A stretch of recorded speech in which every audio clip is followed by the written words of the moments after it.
So I've been playing Valve's new third-person shooter, Deadlock, and I'm going to let you know what I think about it. And I need to let you know that I came into this game as a first-person shooter fan. I generally play tactical, hardcore shooters. My most played game is Hell Let Loose, World War II shooter, where you can one-shot kill someone to the chest from 200 meters away. So coming into a game like this is a little bit different. Now, my initial impressions of the game were pretty terrible, to be honest. Now for me, that's because, as a shooter fan, I came in wanting good gunplay, but the gunplay in this game is just meh.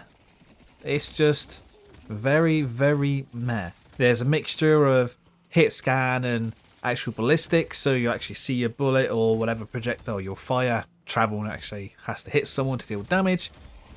All the weapons have extremely low recoil, so you don't really have to learn or do much to counter any recoil at all. It's pretty much just hold mouse 1 or keep clicking mouse 1 and you're good to go. The gunplay is just, it's just not satisfying at all. And what doesn't help is all the enemies or the enemy players are just bullet sponges. Extreme bullet sponges. So my initial impressions of the game is that I hated it, to be honest. I thought it was a terrible third-person shooter. And the first few games I played, I never managed to finish them because people were just leaving the games, either through boredom or just getting annoyed at dying, so they would leave, and then, well, you might as well leave because your team balance is so skewed, so you just leave anyway. But then I decided to go back to the game like the next day and approach it very differently. Instead of going in as thinking it's like a third-person shooter, going in approaching it as this slow strategy, like push-pull game.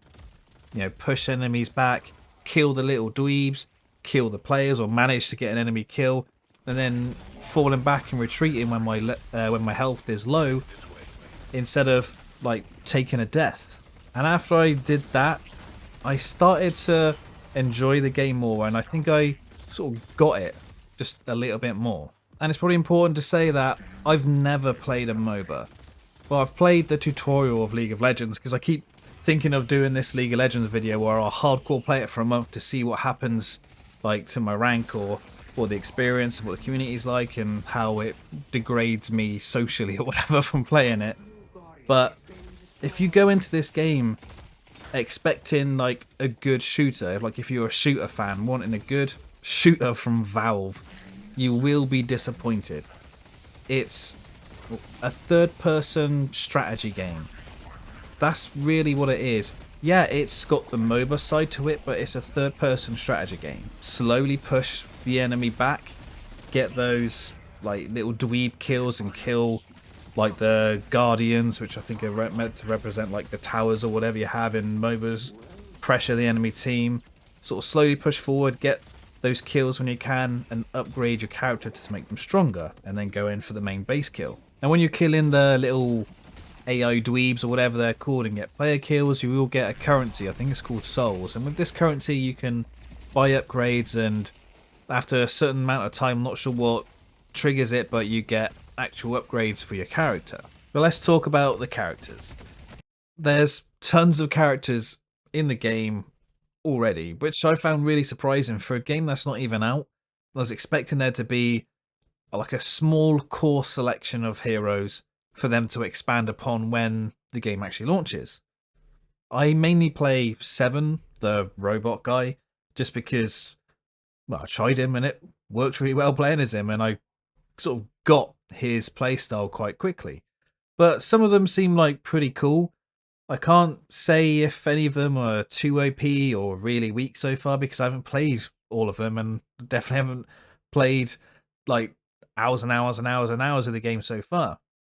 Now each of them have 4 abilities, and yeah, as I said, you upgrade them as you fight, and then you buy these other upgrades from the shop. And there are too many upgrades. It's absolutely mental. You have this page to upgrade like buy upgrades for your weapons, and you can buy 4 upgrades at once, or have 4 equipped at once. But then you can also do them for your health and your spirit, which I think spirit is tied to your character's abilities. It's crazy how many different upgrades there are. Now, someone going in new to this will open up the store page to buy an upgrade and just be like, what? Where do I even go?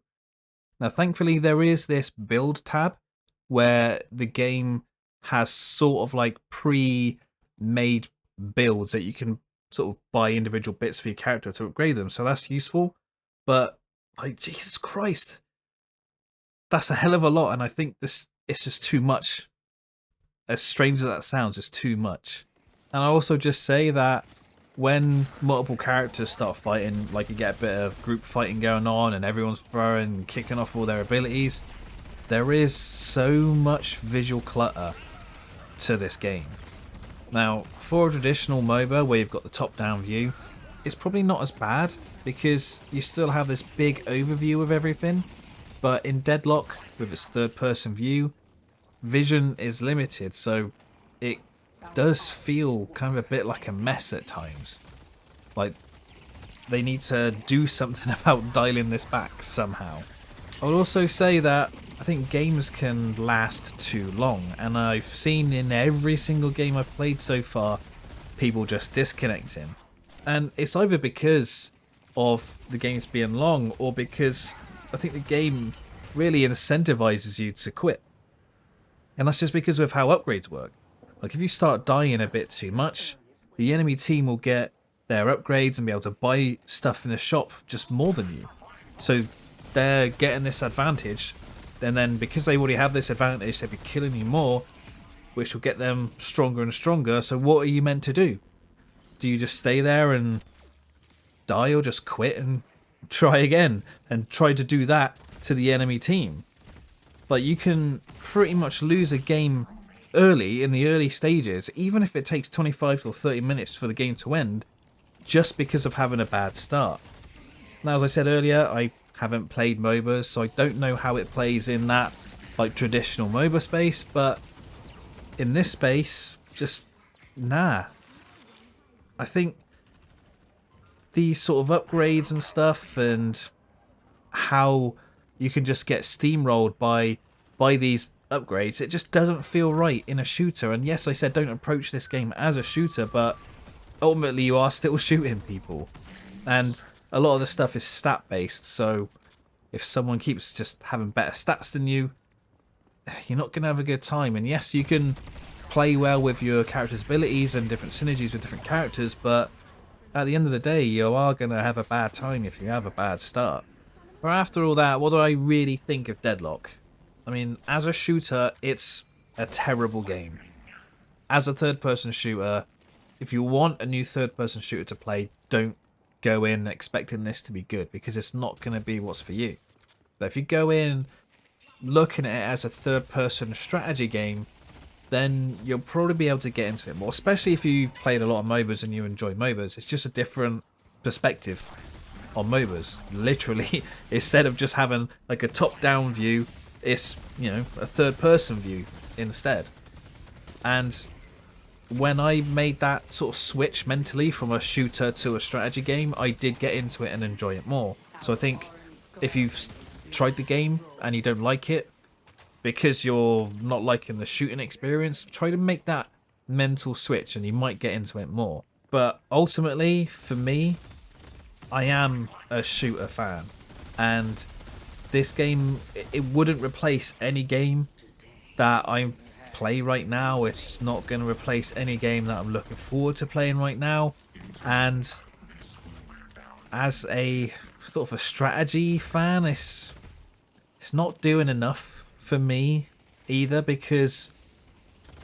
because it's a third-person shooter trying to be a strategy game, or, you know, whatever mishmash it's trying to be. It's just, it's a game that I think is being built for a very specific audience, and that audience isn't me. But I can see the qualities that the game has, because ultimately I was having fun with it when I made that mental switch. But it's not for me. I've yet to play it with like an actual group of people, so may get into it more when you play it with friends, but just because a game's good with friends doesn't mean it's a good game. It needs to be good by itself, like playing it solo. And really, when it comes to Valve and games, people just want to see Half-Life 3 or Left 4 Dead 3. I mean, there's a massive space for Left 4 Dead 3 at the minute because that Back 4 Blood just failed. I don't think people really want Deadlock. Yeah, Deadlock's going to have fans, but give us Left 4 Dead or Half-Life 3 instead. But if you've played the game, let me know what you think about it down in the comments below. I probably won't be playing much more of it because, yeah, ultimately it's not for me, but I think for those strategy types, you might get a kick out of it. Give this video a like if you liked it, dislike if you didn't, and thank you for watching.